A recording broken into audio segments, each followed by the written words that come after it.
여러분 안녕하십니까? 라디오 전망대 이용선입니다.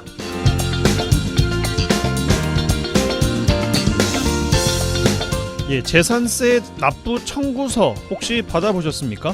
이기분 재산세 납부 기간인데요. 세금을 성실하게 납부하기만 해도 쌓이는 포인트가 있다는 것까지 아시는 분은 많지 않은 것 같습니다. 바로 세금 포인트라는 제도인데요. 개인 납세자는 2004년부터 그러니까 시행한 지 무려 20년 가까이 됐습니다. 지금까지 쌓여있는 세금 포인트 보니까 95억 4천만 점, 화폐의 가치로 환산하면 9조 4,740원이나 되고요. 인당 23만 원 정도입니다. 세금 포인트 얼마나 썼나 보니까 지난 10년간 0%입니다. 세금 내시는 분들 한 명당 23만 원이 쓰이지 않고 잠자고 있다는 거죠. 왜 그런가 봤더니 사용처가 많지가 않아요. 세금 포인트 온라인 쇼핑몰이나 인천국제공항 비즈니스 센터, 국립중앙박물관 관람료 할인, 납세 담보 면제 이렇게 몇 개가 되지 않습니다. 그나마 5% 할인되는 중소기업 우수 제품 할인 쇼핑몰도 일부 제품의 경우에는 인터넷 쇼핑몰과 가격이 별반 차이가 없거나 더 비싼 경우도 있어서 사용률이 없는 거죠. 세금 납부는 조금만 늦어도 연체료가 붙어서 속상하죠. 세금 포인트라도 챙기시면 좋을 것 같은데요. 해외여행 만약 가실 때 인천공항에서 출국하신다면 라운지 대신에 모범 납세자 전용 비즈니스 센터를 세금 포인트로 이용하셔도 좋을 것 같고요. 확실하게 사용처를 확대해서 잠자는 세금 포인트 없도록 해야겠습니다. 오늘 라디오 전망대가 준비한 소식입니다. 지역 소식들 뉴스 브리핑 통해서 들어보고요. 매주 화요일 코너 언더독 문화산책 이어집니다. 잠시 후에 뵙죠.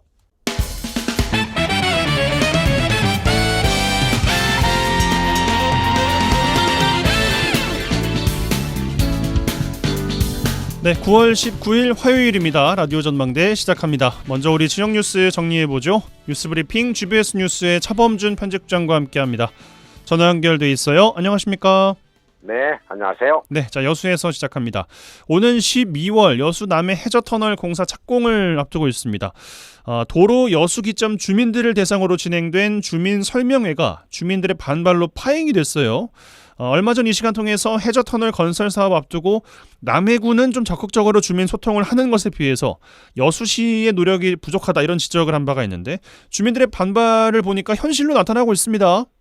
네, 얼마 전 이 시간에 여수 남해 해저터널 사업과 관련해 남해군이 해저터널 사업을 앞두고 군 직제의 전담팀을 구성해 해저터널 사업의 효과를 극대화하기 위해서 노력하고 있는데 여수시가 손을 놓고 있다 이런 소식을 전해드린 바 있습니다. 오는 12월 해저터널 사업 착공을 앞두고 여수시 도로기점 인근 지역 주민들을 대상으로 진행된 사업 설명회가 주민들의 반발로 파행으로 진행되면서 그동안 여수시의 부실한 준비나 사업 대응 방식이 비난을 받고 있습니다.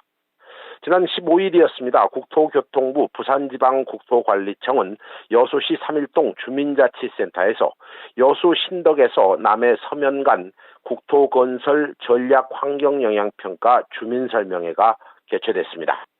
이 지역의 오랜 수건 사업 착공을 앞두고 진행된 사업 설명회라면 이 설명회가 축제 분위기로 진행되었어야 하는데 현지 주민들의 반응, 정반대의 상황이 연출됐습니다. 설명회에 참석한 주민들은 질의응답 시간을 통해 사업 내용이 애초에 계획 노선과 다르고 특히 남해군 측으로 공사 계획이 치우쳐 있다며 반발했고 일부 주민들은 설명회 참석 사인 명부를 회수해야 하고 설명회에 무효를 주장하며 퇴장을 하는 등 극한 반발을 보였습니다. 예, 말씀하신 대로 지역에 수건이 성사가 됐고 12월에 사업이 당장 시작이 돼야 되면 지역 주민들이 설명회장에서 와 환영의 목소리가 나와야 정상일 텐데 사업 노선에 대한 주민 반발도 나오고 있는 것 같습니다. 주민들이 주장하는 논란의 쟁점 다시 한번 정리해 주실까요?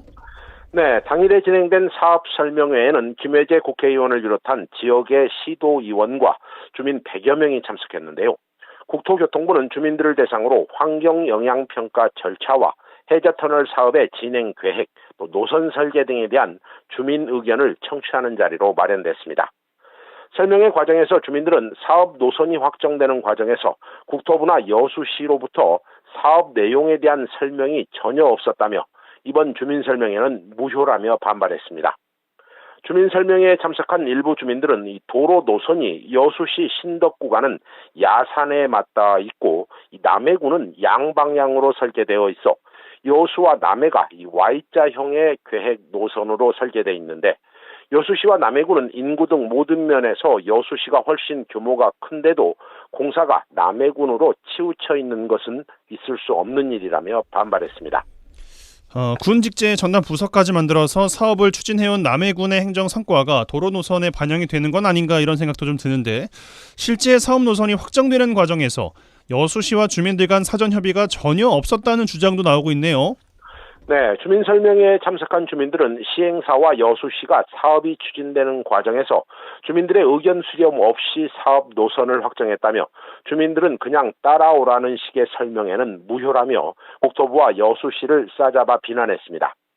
이 주민 설명회가 파행으로 치닫자 설명회에 참석한 김회재 국회의원은 향후 여수시를 비롯해 주민들과 간담회를 통해 의견 수렴을 진행한 후에 다시 설명회를 해야 한다며 주민들을 진정시켰습니다. 이 김혜재 의원은 여수시가 적극적으로 주민 의견을 수렴하지 못한 것에 대해 아쉬움이 있다며 그동안 사업 진행 과정에 사실상 손을 놓고 있었던 여수시를 비난했습니다. 지역 일부에서는 여수 지역 주민들의 설계 노선에 대한 반발이 생각보다 강경하고 그동안 여수시의 해저터널 사업에 대한 준비 부족으로 오는 12월 공사 착공이 차질을 빚지 않을까 이런 전망도 나오고 있습니다.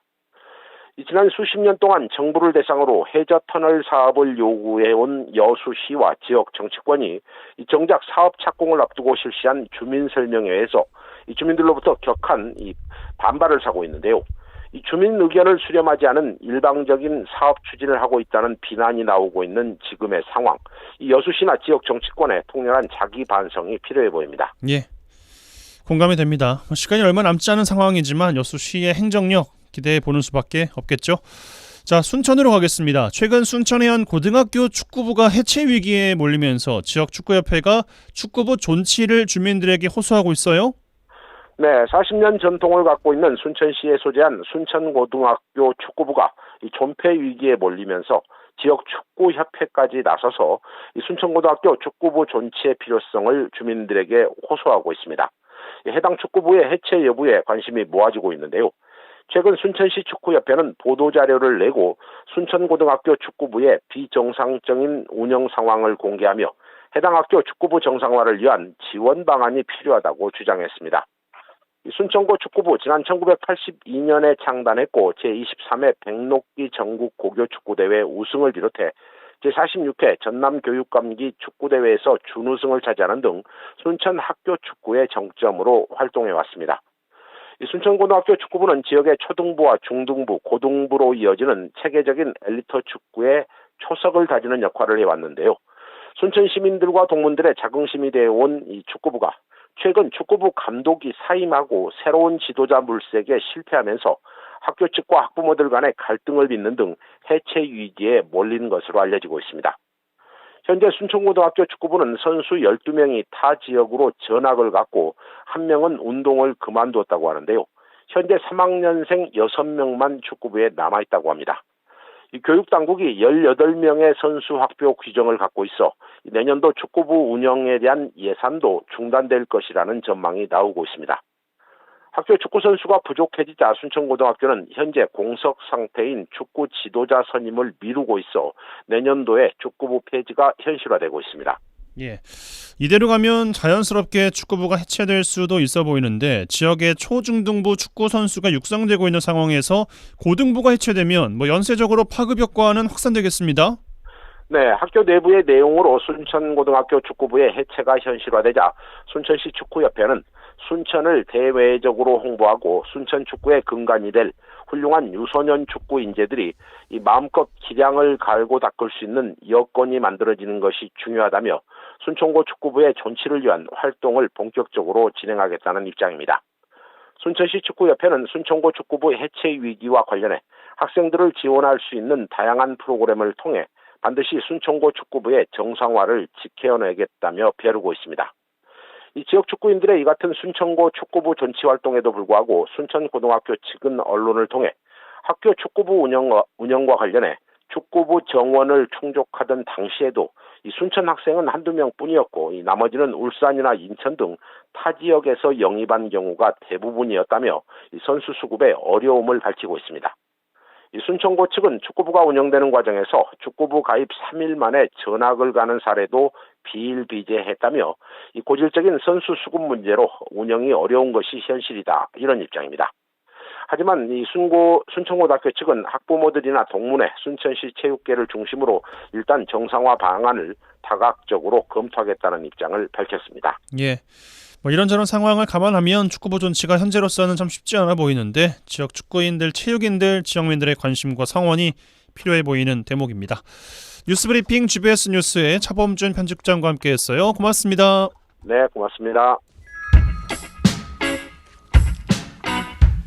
매주 화요일 그들의 이야기가 수면 위로 올라옵니다. 탑독이 되는 그날까지 언더독 토론.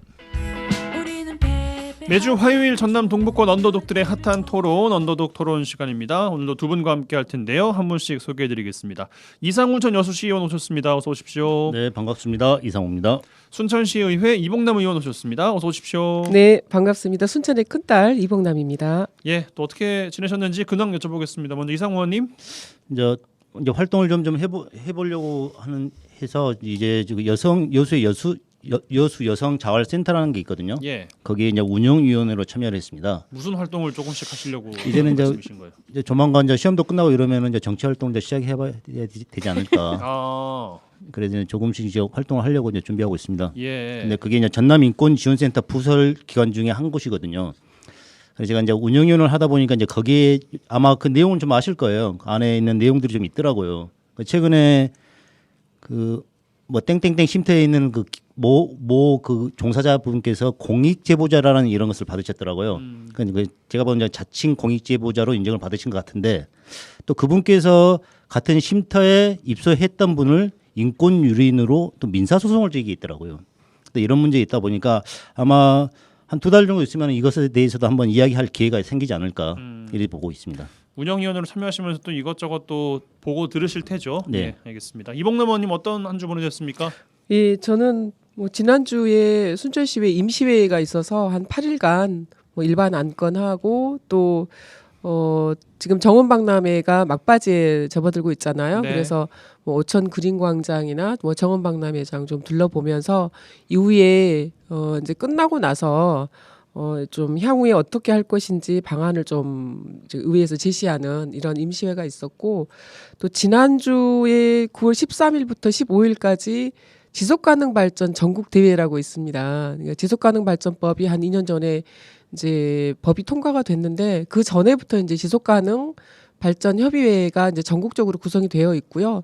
그 세계적인 지속가능 발전 지표가 지금 SDGs라고 지표들이 지금 설정되어 있는데 이 부분들을 국가에서 각 지역에서 지표 달성과 관련된 각 분야 세션이 이루어졌었거든요. 그래서 거기에 좀 제가 그 전에 활동했던 곳이어서 참여해서 또 전국에서 오신 분들하고 좀 교류를 가지는 이런 시간이었습니다. 네, 알겠습니다. 또 바쁘게 한 주 보내신 두 분과 함께 세 가지 주제 하나씩 살펴보겠습니다. 먼저 제가 드릴 주제는 전남 의대 관련 이야기인데요.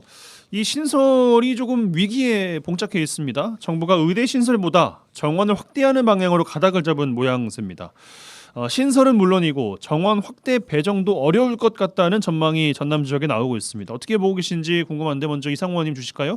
일단 이제 정부 방침이 결정이 된 것 같더라고요. 의대 신설은 안 되고 의대 정원만 확대해주겠다. 결국 이 정부 방침을 바꿀 수 있는 게 정치권밖에 없거든요. 예. 근데 하지만 지금 현재 뭐 여소야대 관계나 또 현 정권에서 전남을 바라보는 관점에 봤을 때는 거의 불가능하지 않을까. 의대 신설은 이제 거의 불가능하다고 판단을 하고요. 그리고 또 정원 확대를 할 때 이런 또 수혜를 받아야 되는데 현재 전남대나 조선대가 각 125명씩의 인원을 가지고 있더라고요. 이 인원 자체가 전국적으로 봤을 때는 거의 상위 20-30%에 드는 인원이더라고요. 많은 수치군요. 예, 그래서 그것도 또 거의 불가능하지 않을까. 그래서 우리 전라남도는 의대 관련해서는 현재 진퇴양난이지 않을까 이리 보고 있습니다. 예, 이봉남 의원께 이어드리겠습니다. 예, 저도 현재 그 흐름으로 볼 때 지금 현재 그 전남의 의대 신설은 좀 빨간불이지 않는가 이런 우려가 좀 많이 생기더라고요.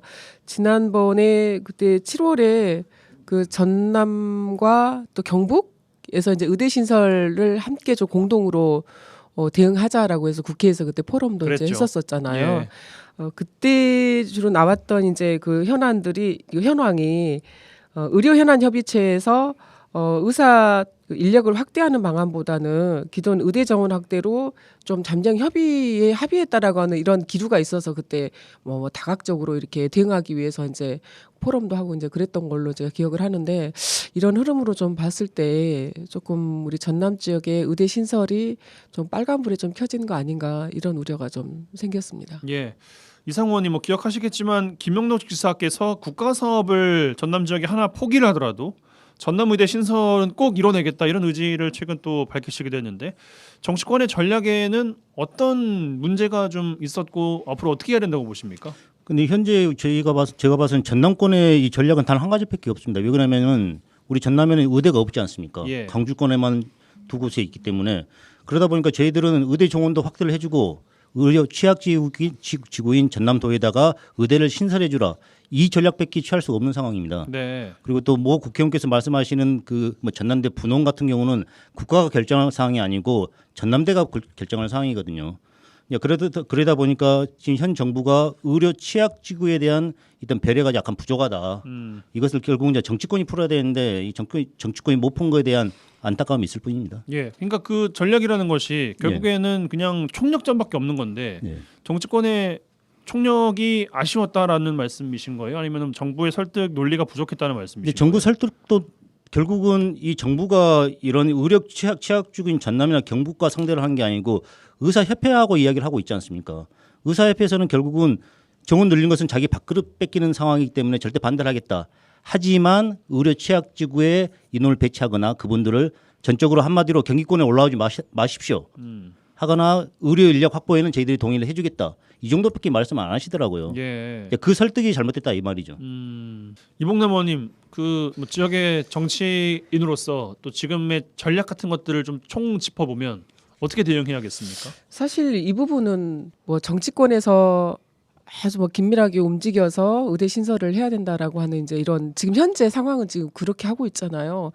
뭐 국회뿐만 아니고 뭐 광역시도 또 기초지자체 또 시도 의회 시민사회단체 또 언론에서도 사실 힘을 실어주고 있는 현황인데 저는 이제 이게 정치력의 문제로 보기보다는 사실 국가가 국민의 건강과 생명을 지켜줘야 되는데 이걸 이제 정치권에다가 자꾸 이렇게 그 왜 정치권이 뭐 그 활동이 좀 부족했다. 정치권에서 좀 못한 거 아니냐. 또 이런 시각으로만 좀 보는 것도 좀 문제가 있다고 생각이 듭니다. 이거는 국가가 기본적으로 해줘야 될 그 의무거든요. 네. 그렇잖아요. 그래서 물론 이제 그걸 안 하고 있고 못 하고 있기 때문에 정치권과 각계가 지금 나서고 있는 현실인데 이 부분은 국가가 국민의 건강과 생명이 달린 문제를 제대로 할 수 있도록 하는 부분을 더 촉구를 저는 해야 된다라고 생각하는데 이것도 어떻게 보면은 지역 균형 발전 차원에서도 이거는 필요한 부분이다. 그래서 이제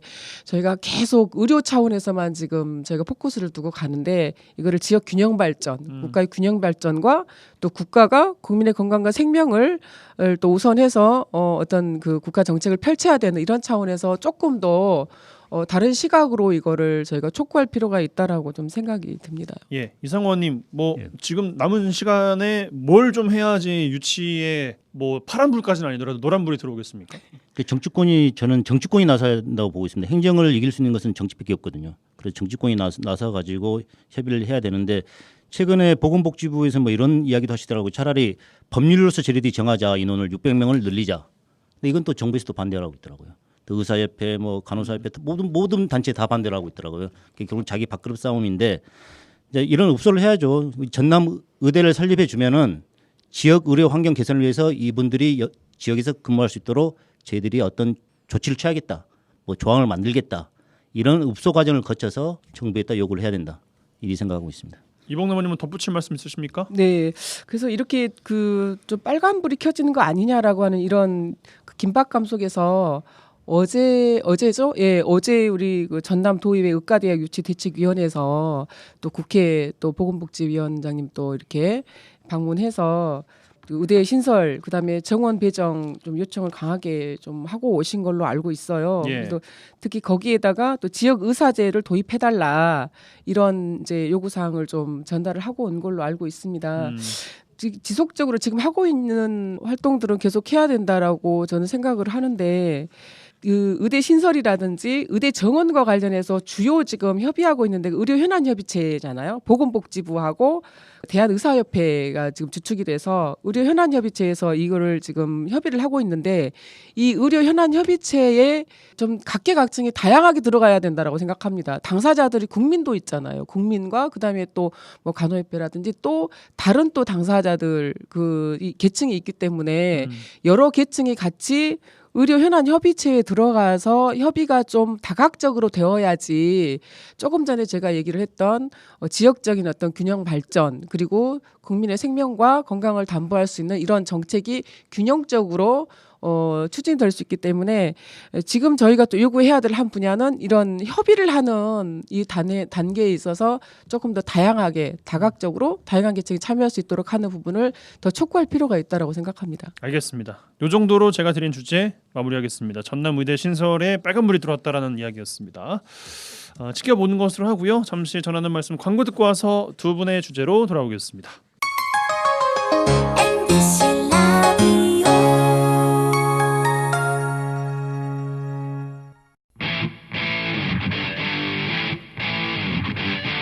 젊고 당찬 시사 생활밀착 뉴스 이용선의 라디오 전망대.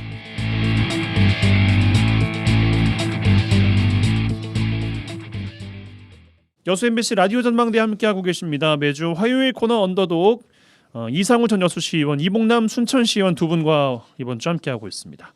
자, 두 분의 언더독 패널들께서 꺼내시는 주제로 들어가 보겠습니다. 먼저 순천으로 가죠. 이봉남 의원님 어떤 주제 꺼내시겠습니까? 네, 저는 오늘 우리 언더독이 항상 그야말로 조금 이제 토론이 좀 들어가지만 그러니까 좀 찍는 소리를 많이 이렇게 좀 하기도 하잖아요. 근데 오늘은 조금 즐거운 얘기를 좀 안 하고 찍는 얘기 싶은데 준비하셨습니까? 거기도 좀 들어있기는 합니다. 네. 도시 재창조 한마당 공모 사업이 있었어요. 국토교통부에서 예. 공모를 했는데 여기에 그 순천시 도시재생 사업을 통해서 만들어진 마을관리 사회적 협동조합이 그 우수사례 경진대회에서 대상을 좀 받았어요. 비타민 저전골 마을관리 사회적 협동조합인데 여기서 대상을 받았고 또 도시재생 주거 환경개선 우수사례에 순천시가 저전동 담장 개선 이웃 사촌 정원 조성 사업으로 우수상을 좀 받았습니다. 그래서 이번에 이번 정권들은 이제 사업명이 도시 재창조로 이제 바뀌었는데, 예, 도시 재생해서 같은 이제 그 사업을 조금 이제 정권에 따라서 이렇게 일을 맡기기도 조금씩 하죠. 좀 변형이 좀 되고 있는데요. 여기 한마당에서 대상과 우수상을 함께 좀 이렇게 휩쓸어서 그동안에 순천시가 어쨌든 전국적으로 도시재생 사업에 있어서 좀 선도적인 사례로 몇 가지 좀 꼽히기도 했고 네. 여러 가지 견학도 많이 오고 했는데요. 이번에 또 이렇게 마을 협동조합에서 대상을 받고 한 사례가 있어서 좀 자랑 겸 또 앞으로 또 조금 더 과제로 남은 게 뭐가 있을까 이것도 좀 말씀드릴 겸 해서 오늘 주제로 좀 다뤘습니다. 예, 도시 재창조 구체적인 활동 내용 어떻게 창조가 됐습니까? 이제 네. 이거는 그 전에 이제 도시재생 사업인데요. 순천시가 도시재생 사업을 3단계 사업으로 해서 지금 이제 마무리 단계를 하고 있는데 이제 국가 공모 사업으로 시작을 했고요. 2단계 도시재생 사업으로 한 곳인데 비타민 저전골 마을관리 사회적 협동조합을 만들었습니다. 예. 도시재생을 통해서 32명으로 구성된 마을분들로 구성된 마을 협동조합인데 저전동이라고 하는 곳에 도시재생 사업을 하면서 이제 짜투리 공간이 많이 남잖아요. 짜투리 공간이나 유휴 공간에 정말 주민들이 가꾸고 관리하는 특색 있는 정원들이 굉장히 많이 이렇게 좀 만들어져 있거든요.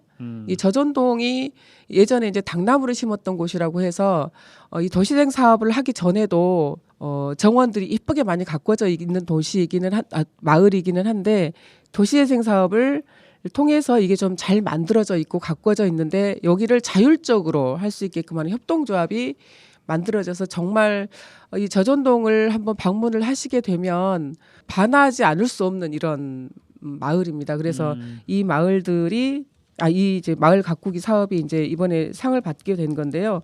여러 가지 이제 주민 커뮤니티 시설들이 있습니다. 뭐 비타민 센터라든지 또 저전동에 또 방문하는 방문객들을 대상으로 해서 마을 호텔이 좀 있습니다. 마을 호텔이 3개 정도 있고 또 공유 경제를 또 할 수 있는 저전 나눔터 이렇게 해서 여러 가지 이제 거점 공간들을 만들어져 있는데 여기를 잘 관리하고 주민들 지금 스스로 지금 갖고 가고 있는 그 사례입니다. 잘 이어지고 있어요 지금까지도. 네네네, 굉장히 잘 이어지고 있고 특히 주로 이렇게 도시재생 사업을 통해서 우리가 보면 이후에 연계되는 사업들이 잘 안 되는 경우들이 있는데요. 그렇죠. 이제 이 사업은 주민들이 정말 제가 이제 저희 이제 지역구의 일부이기도 한데요. 그 전에 도시재생 사업 1단계 했을 때에도 물론 성과가 있었지만 지금 2단계 지금 하고 있는 이 저전동의 마을 관리 협동조합의 사례는 제가 다른 지역의 사례라든지 또 우리 순천시의 사례를 봤을 때도 그렇게 행정에서 그렇게 크게 많은 예산을 지금 지원해주지는 않고 있지만 스스로 정말 이렇게 각 분야를 잘 맡아서 정원 관리라든지 친환경 또 수세미를 심어서 또 친환경 생활을 이렇게 유도하고 있다라든지 해서 정말 잘하고 있는 곳 중에 하나입니다. 그럼 찍어 누를 이야기를 하신다면 뭐가 있어요 이제? 이제 지금 도시재생이 3단계 사업을 하고 있는데 이 3단계 사업을 하면서 굉장히 많은 거점 공간들이 생겼거든요. 네.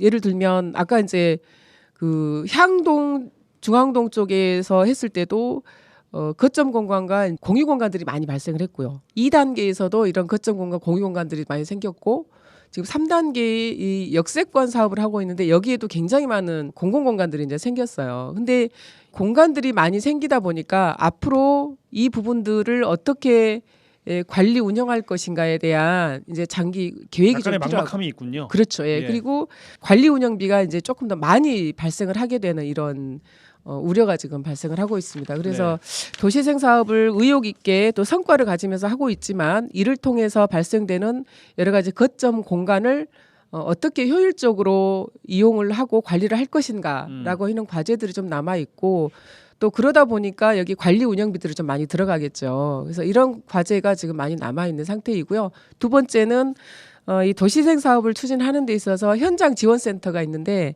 사실 현장 지원센터는 이제 공무원들이 하는 게 아니고 또 공모를 통해서 일정 정도 계약직으로 지금 활동을 하고 있어요. 그래서 이 현장 지원센터에서 활동을 하고 있는 활동가들에 대한 어떤 복지 문제라든지 또 안정적인 활동을 할 수 있도록 하는 기반이 좀 갖춰져 있지가 않은 상태입니다. 그래서 알겠습니다. 예, 두 가지 좀 앞으로 과제가 남아 있다라는 말씀을 드리겠습니다. 일단 뭐 소개를 좀 길게 듣느라 이상호 의원께 이제야 질문을 드리는데 뭐 어떤 조언을 좀 해주고 싶으십니까? 도시 재생이라는 게 주민 참여가 가장 중요하고요. 그리고 사후 관리가 가장 중요합니다. 그리고 이것을 통해 갖고 지역 공동체를 회복하자는 게 목적이거든요. 예. 그런데 이제 이런 사업을 통해서 가장 많이 하는 게 땅을 매입을 하고 거기에 지역 주민 커뮤니티 센터 그리고 공동 작업장. 저희 지역은 이제 이게 많이 했었거든요. 이런 매입을 하다 보니까 이런 특정인들의 입김이 많이 작용을 합니다. 그러니까 전체적인 그림도 흐트러지는 경우가 생기고요. 아까 우리 이봉남 의원님께서 말씀하셨지만 사후 관리적인 측면 관리비가 많이 들어가거든요. 또 방치하는 수준까지 변질돼 버립니다. 이것까지 생각을 하셔야 되는데 주민들은 무조건 좋은 건물, 큰 건물, 넓은 건물을 요구하세요. 지역에 맞는 본인들에 맞는 작업장, 센터를 지으셔야 되는데 항상 크게 요구를 하시거든요.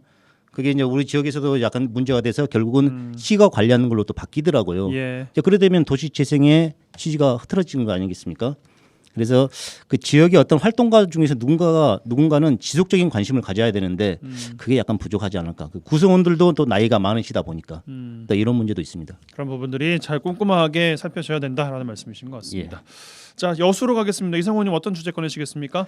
국동 신월동의 여러 곳에 그 대경도 주민대책위원회에서 국민의 혈세를 대기업을 위한 대기업 건설 웬 말인가 이런 프랭카드를 걸었습니다.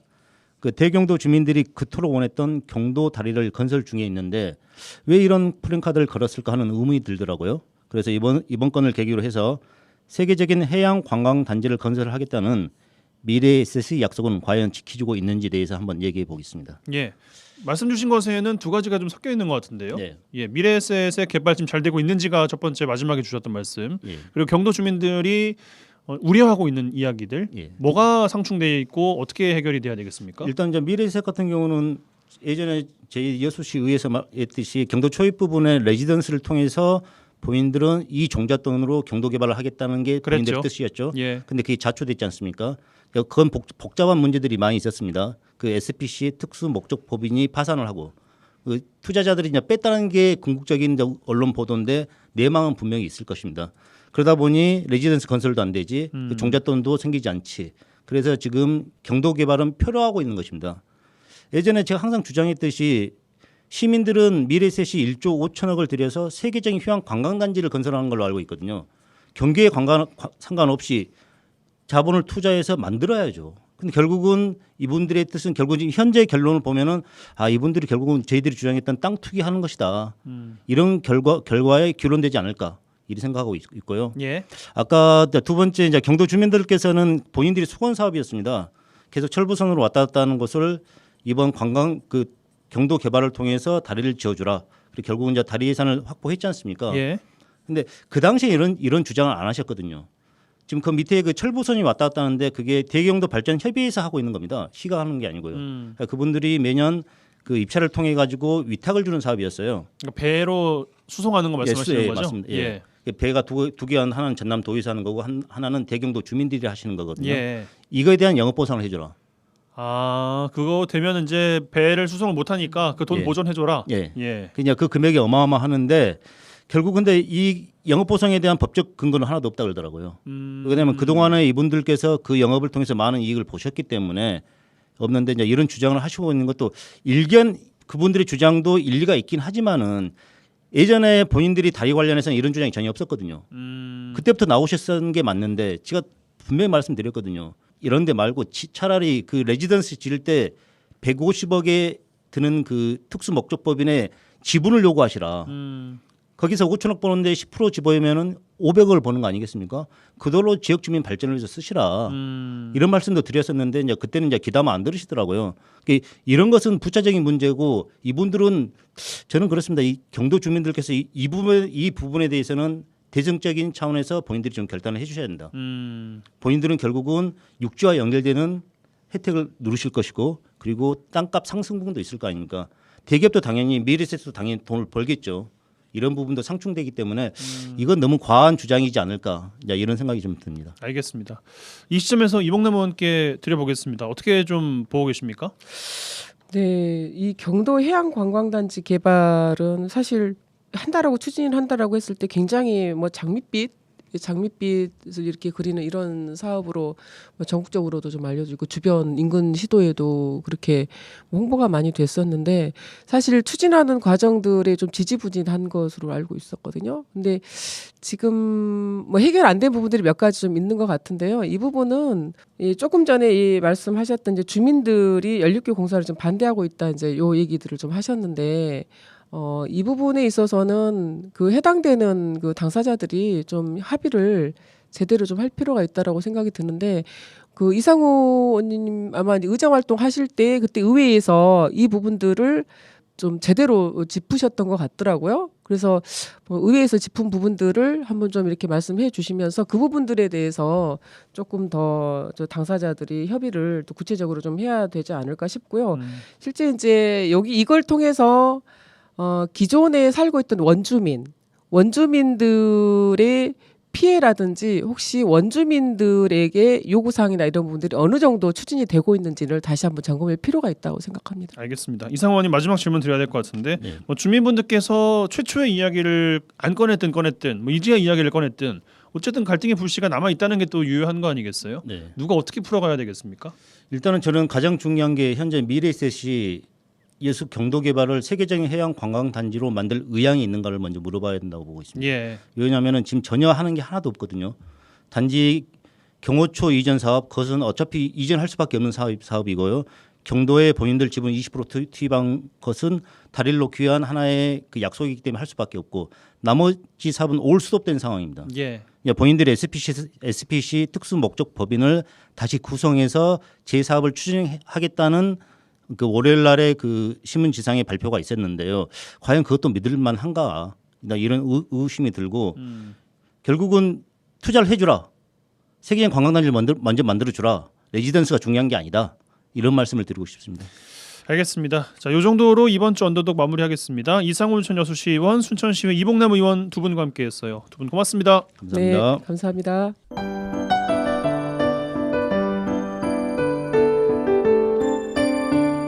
라디오 전망대 문화 산책.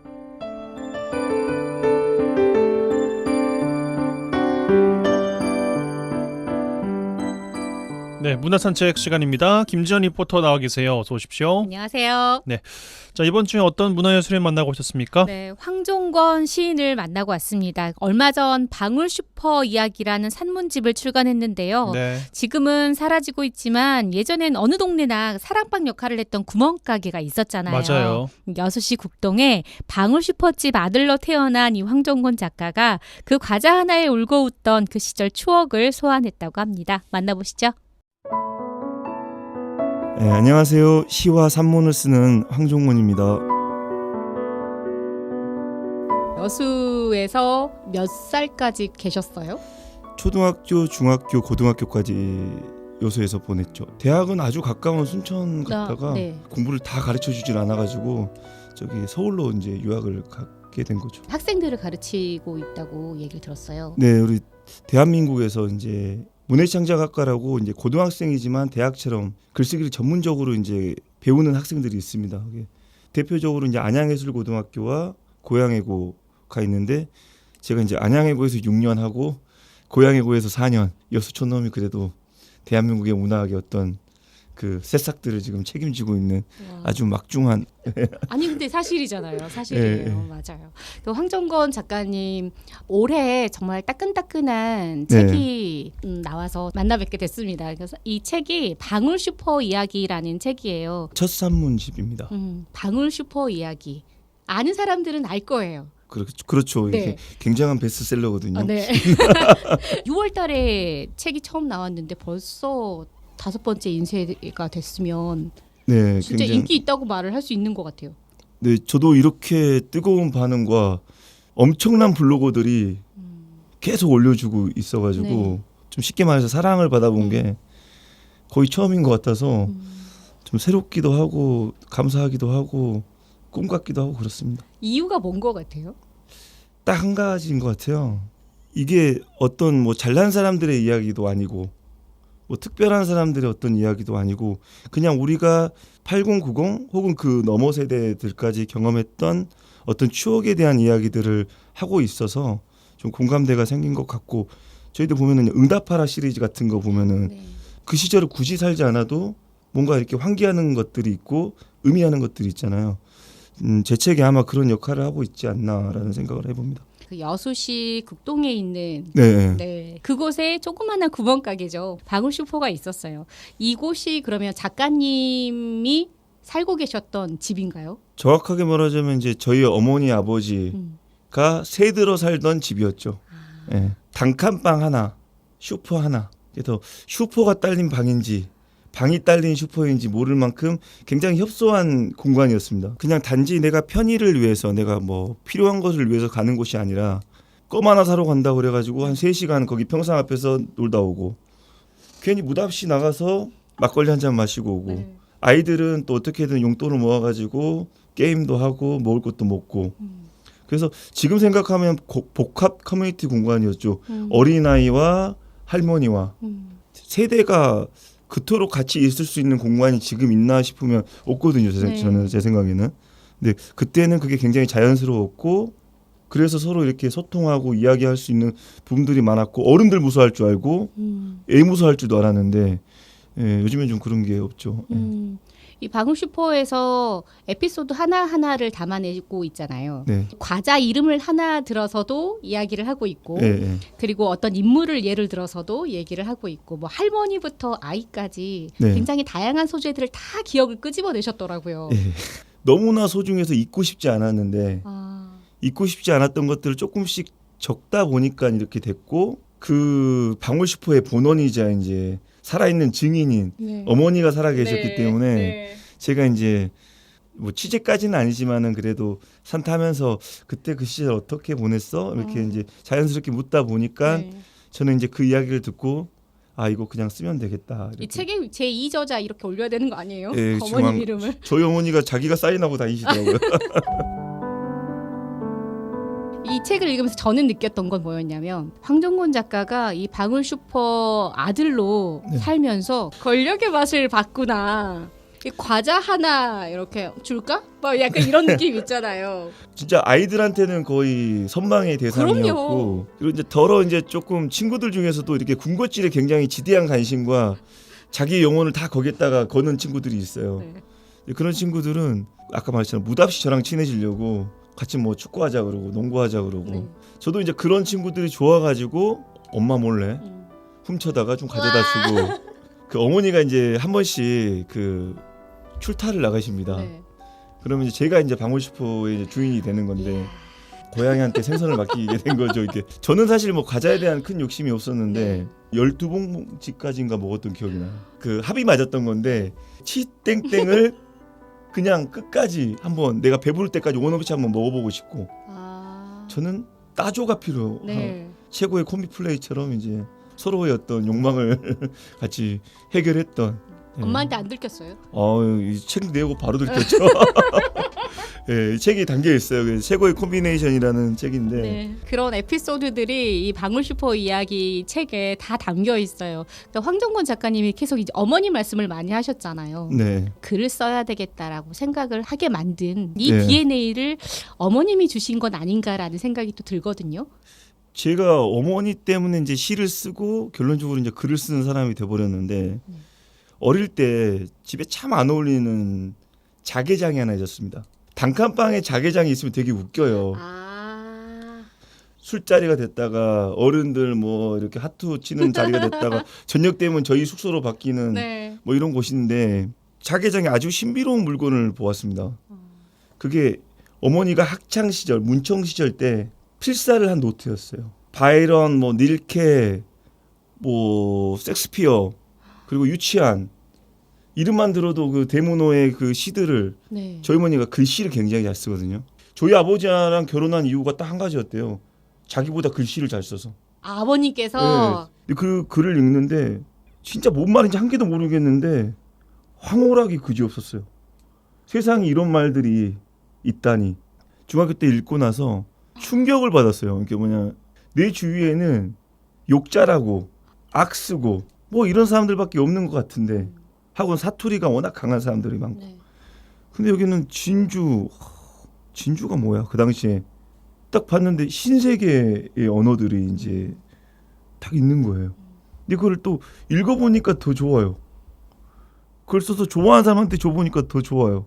친구들은 커서 다 공단으로 갈 것이냐, 대학으로 갈 것이냐, 바로 돈을 벌 거냐, 아니면 너 그냥 대학교 가가지고 좀 놀다가 돈을 벌 거냐, 꿈이 없는 그런 세상에서 그 언어들은 너가 사는 그 생각보다 훨씬 더 큰 세상이 있고 다른 언어의 또 세계도 있을지 모른다라는 어떤 미지에 대한 가능성. 그래서 그거를 제가 황홀경이라고 표현을 했는데 너무너무나 눈이 멀어버릴 것 같았어. 너무 아름다워가지고. 그 뒤로부터 이제 시를 남몰래 좋아해. 그 당시에는 시를 좋아하는 것도 약간 부끄러웠어요. 근데 좋아했어요. 네. 시인으로 등단을 하게 된 게 2010년도입니다.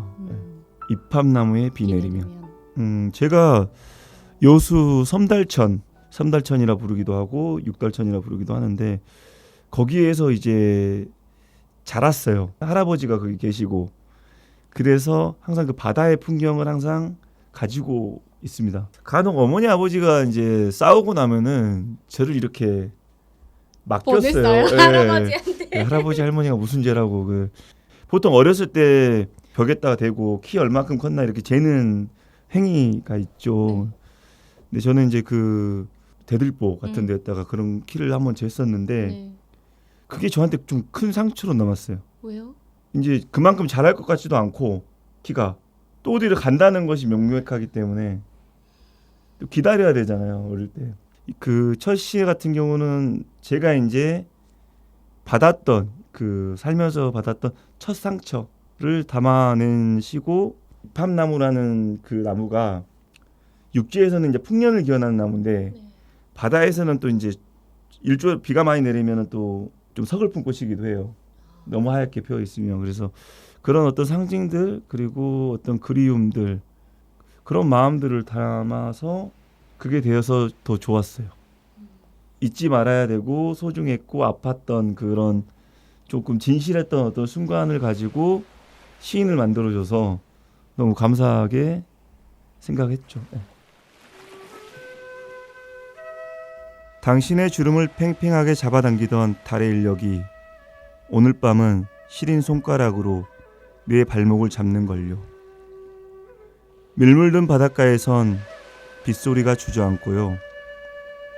잃어버린 당신의 키는 언제쯤 만조를 이룰 수 있을까요? 사리와 같은 당신과 나와의 거리에선 빗소리가 쌓이지요. 비가 내리는 밤은 달이 이빨이 아픈 꿈을 꾸는 건가 봐요. 이팝나무에 빗소리를 그어놓으면 우린 한 뼘 지어질 수 있을는지요. 전국에서 작가님을 모시고 토크 콘서트를 계속해서 진행을 하고 계시거든요. 여수에서는 시간이 언제쯤 올까? 저도 그게 항상 기대가 됩니다. 저희 어머니가 김치 잘 담는 사람으로 나오는데 방울시포 아줌마 김치 한번 기깔 나더라. 뭐 이런 네. 맛을 볼 수 있을 텐데 그 아들이 재밌더라. 뜻밖의 춤도 잘 추더라. 와. 막 이렇게 이제 이야기가 나올 텐데. 보여줄 게 너무 예. 많습니다. 빨리 좀 그런 날이 있었으면 좋겠어요. 예. 라디오 전망대 청취자분들에게 하고 싶으신 이야기가 있으실까요? 저도 이제 운전을 늘 오래 하는 사람입니다. 그래서 라디오랑 항상 이렇게 같이 있는데 방송하시는 분들이 이렇게 행복을 주더라고요. 반드시 누군가는 나를 위해서 행복을 줄 거라 믿으면 하루가 조금 살만해지거든요. 반드시 누군가는 나를 위해서 행복을 빌어주고 있다. 이런 마음을 항상 기억해 주셨으면 감사하겠습니다.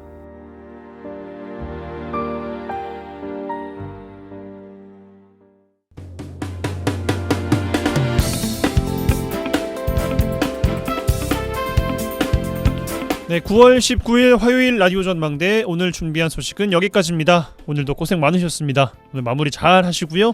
내일 저녁 6시 5분에 다시 인사드리겠습니다. 이용선이었습니다.